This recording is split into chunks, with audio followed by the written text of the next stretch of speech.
श्री राधा वल्लभ लाल की जय। श्री हरवंश चंद्र महाप्रभु की जय। गुरुजी महाराज की जय। सभी रसकाचार्यन की जय। आज को जो प्रसंग है वह हित भक्ति से प्रेरित है। तो यहाँ हित भक्तन की कथा कहने को जो भाव आयो है, वहाँ में हित भक्ति गाथा को हम लेते हुए उदाहरण के लिए सर्वप्रथम अति वल्लभ जी को चरित्र ले रहे हैं।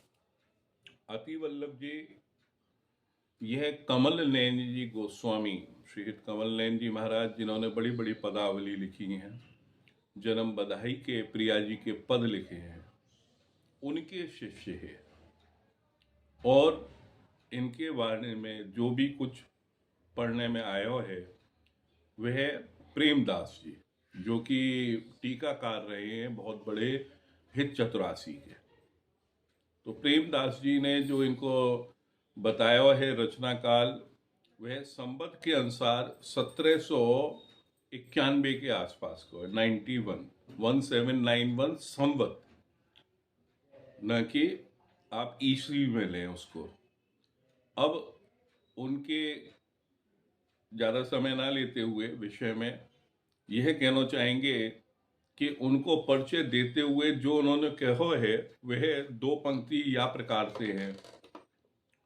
अति वल्लभ अति रसिक वर, दुर्लभ तिनको संग।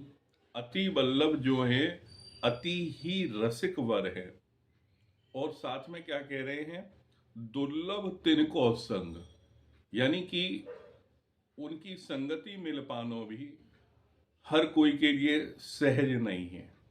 यानी कि वो एकांत प्रवृत्ति वाले शायद स्वभावतः रहे होंगे कि उनको संग ज़्यादा लोगों से मिलने जुलने में ना होके अपने भजन में, अपनी इष्ट उपासना में व्यतीत हो तो होगा, ऐसा प्रतीत हो रहा है। श्री वैयासिक कृपाते सुलभ जुभयो अभंग। श्री वैयासिक यानी कि व्यास जी द्वारा रचित जो कृपा है, जो व्यास नंदन हमारे हित महाप्रभु, उनकी कृपा से ये सुलभ हो पाया है।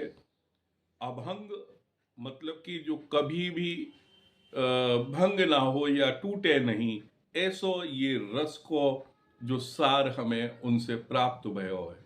ये बरनत रस रीत यो जो उमड़त निधिवार। यह है तो एकांतिक तरीका के, पर जब रस रीत को कहने लगे, ये बरनत रस रीत यो जो उमड़त नदीवार, यानी कि ऐसे कि समुद्र उमड़ के चलो आ रहा है, या प्रकार से उमड़ते हुए निधि की बलिहारी दे रहे हों, तो या से वक्ता और श्रोता दोनों ही जने उस रस सागर में गोता लगाते हुए आनंद ले सके। ऐसे अति वल्लभ जी को व्यवहार बताया गया है। मोमती जैसे चंचु खग।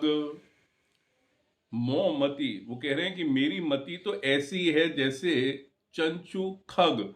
चंचु चोंच को कहमे, और खग आकाश में उड़ने वाला पक्षी या छोटी सी चिड़िया की चोंच। भरी आप अनुसार, तो मैंने अपनी मति के अनुसार चोंच भर के उसमें से जो लिया है वह मैं आपको बता रहा हूं। तो अति वल्लभ जी के विषय में यहाँ दो तीन चीजें तो ज्ञात हो रही हैं इनकी वर्णन से, जो हमने आपको बताई कि उनके पास रस को समुद्र है, पर वो जब उमड़े तब वह देखने लायक हो तो वो। और दूसरों, इनको संग बड़ो दुर्लभ है, इनके साथ में रहनो बड़ो दुर्लभ है, और बाय पापानो ये चीज बड़ी कठिनता से मिले। तो या में हम कह सकें कि इनकी रचनाओं से ही इनके व्यवहार को आप समझ सको कि किस श्रेणी के रसिक है। क्यों? क्योंकि इन्होंने उसी मर्यादा में रहते हुए संप्रदाय में नई पगडंडियां जैसे बनाई हों कि जैसे रसकन को सुलभ भाव हो सके। इनके बनाए हुए अष्टयाम अगर कहें तो वह थोड़े से मनोवैज्ञानिक स्तर पे भी आप देखोगे तो थोड़े अलग से आम है। कैसे हूं मैं? जैसे वह समझाते हुए कि हमें समय प्रबंध के अंदर उन्होंने लिखो है, सेवा ये द्वे भांति की। सेवा जो है ये दो प्रकार की है, द्वे भांत की। नैमित्तिक अरुनित। नैमित्तिक यानी कि नियम से, कोई निमित्त के साथ में आप जो कर रहे हो, जो आपको दिख रहा है, नैमित्तिक। अनुनित्य, और एक जो नित्य है, जो साधारणतः हम पहले भी कहते आए हैं कि ये वृंदावन भी दो दृष्टि से देखो जावे। एक जो हमें दिख रहा है ये वृंदावन, और दूसरो जो हमेशा हमेशा यहाँ पे प्रिया प्रीतम को खींच लावे और जो अपने कुंजन में रास रचावे, वह वृंदावन, ऐसी ये भूमि है। वही चीज अगर सिद्धांततः देखी जाए तो वही मर्यादा में रहते हुए वह किस प्रकार से कह रहे हैं, सेवा यह द्वे भांत की, नैमित्तिक अरुनेत, प्यारी प्रीतम सहचरी, इन्हीं की यह वृत्ति। तो प्यारी हैं अपनी श्री जी, और प्रीतम है श्री श्यामलाल, और सहचरी सखियां हैं, इन्हीं की यह वृत्ति। तो इनकी जैसी वृत्ति है, अगर वृत्ति की बात करें तो जैसे कि मनोवृत्ति होवे या हृदय वृत्ति होवे, वही चीज को कहे कि जैसी जैसी इन लोगों की इच्छा होवे वैसी ही ये रचना होवे। तो वहां में वो क्या कहे में, वृत्ति अंग अंगनी विषय, व्याप रही अनुकूल। जो वृत्ति है अंग अंग में, और वो अंगनी के वो जो विषय में है कि प्रीतम ने क्या पहनो है और प्यारी ने क्या पहनो है, वही में पूरो श्रृंगार रस, और वह वर्णन में ही व्याप रही अनुकूल। सूक्ष्म अरु स्थूल को अंग अंग ही मूल। अब आप जैसी भी उपासना कर रहे हो, या तो आप सूक्ष्म कर रहे हो या स्थूल जो जैसा दिखाई दे रहा है हमें, जड़ है जो, तो अंग अंग ही मूल। वो प्रिया प्रीतम के दर्शन में ही है, वह भाव में ही है। क्योंकि हम छोटे छोटे हैं तो हमसे भी दर्शन करके आते तो बड़े यही पूछते कि बताओ आज तुमने दर्शन करे? बोले हाँ। तो ये बताओ कि आज पगड़ी को कौन सा रंग हो, आज जो जेवर उनने पहने कमर के नीचे वह कौन सी माला कौन से नंबर की, थोड़ी चरणन की ओर झुकाव लिए हुए घुंघरू दिख रहा जो मोती लट लट के। तो ये ऐसी ऐसी भांति से, तो अंग अंग ही मूल। सेव्य प्रिया सेवा सखी। सेव्य प्रिया, किसकी सेवा हो रही है यहाँ पे ये भी बता रहे हैं, प्रिया जी की।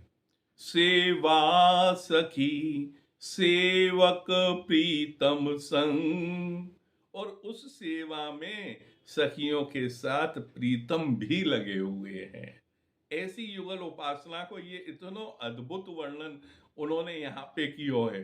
सूक्ष्म स्थूल समान है, अंग अंगी तिहि भांत। जैसे अंगी के लिए और अंग के लिए एक ही प्रकार है, ऐसे ही सूक्ष्म और स्थूल को वो यहां तक कह दे में कि समान है, करने के ऊपर है ये अपनी भावना।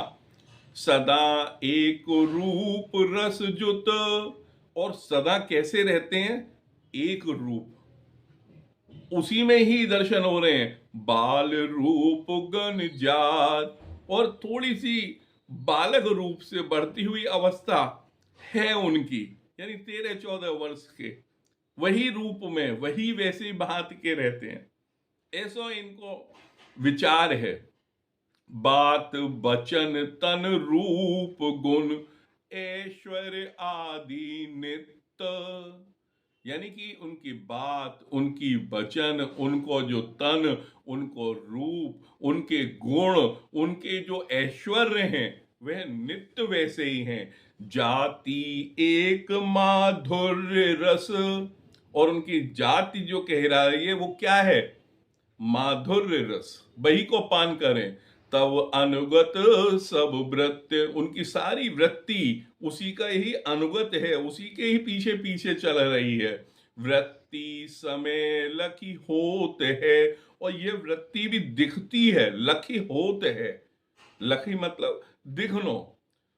समय प्रिया प्रीतम, जिस समय पे जब प्रिया प्रीतम मिलते हो, चित्त बसत हित में सदा, और चित्त में जिसके हित सदा बसा रहता है, हित भावक में नित्य, और हित भावक जो इस भावना को लेके आ रहा है, जो चला रहा है, हित भावक में नित्य। भावक नित सब भावना, और भावक में ही सारी भावना, जो चला रहा है उसी में ही सारी भावना लगी हुई है। और क्या कहते हैं उसके आगे? सेवा बिन नहीं सोई, मतलब बिना सेवा के तो वो भी नहीं है, सेवा करनी पड़ेगी। तो यही लिए अपने यहाँ लाड़ लगा में राधा वल्लभ लाल से कि जाड़े को मौसम आ गया, ये पहनाओ, मोजा पहनाओ, ये पहनाओ, तमाम उनके भोजन आदि बदलो। तो यानी कि सेवा को कितनों सर्वोपरि बताया। और सेवक सेवा दो मिले, और जो सेवा करने वाला है और सेवक दो मिलते हैं। सेव्य उपासना होए, और जिनकी सेव्य, सेव्य हमने पहले बताया हो प्रिया जी, उनकी उपासना तब होती है। तो ये समय प्रबंध में उनने कहो है जा प्रकार से। तो ये समय प्रबंध के साथ में अगर हम कहें कि वो और भी चीजें, श्रृंगार को भी वर्णन किया हो, ऐसा अद्भुत वर्णन आपको बड़ी दुर्लभ बात है कि जब वो करते होंगे तो किस प्रकार से वो कहते होंगे।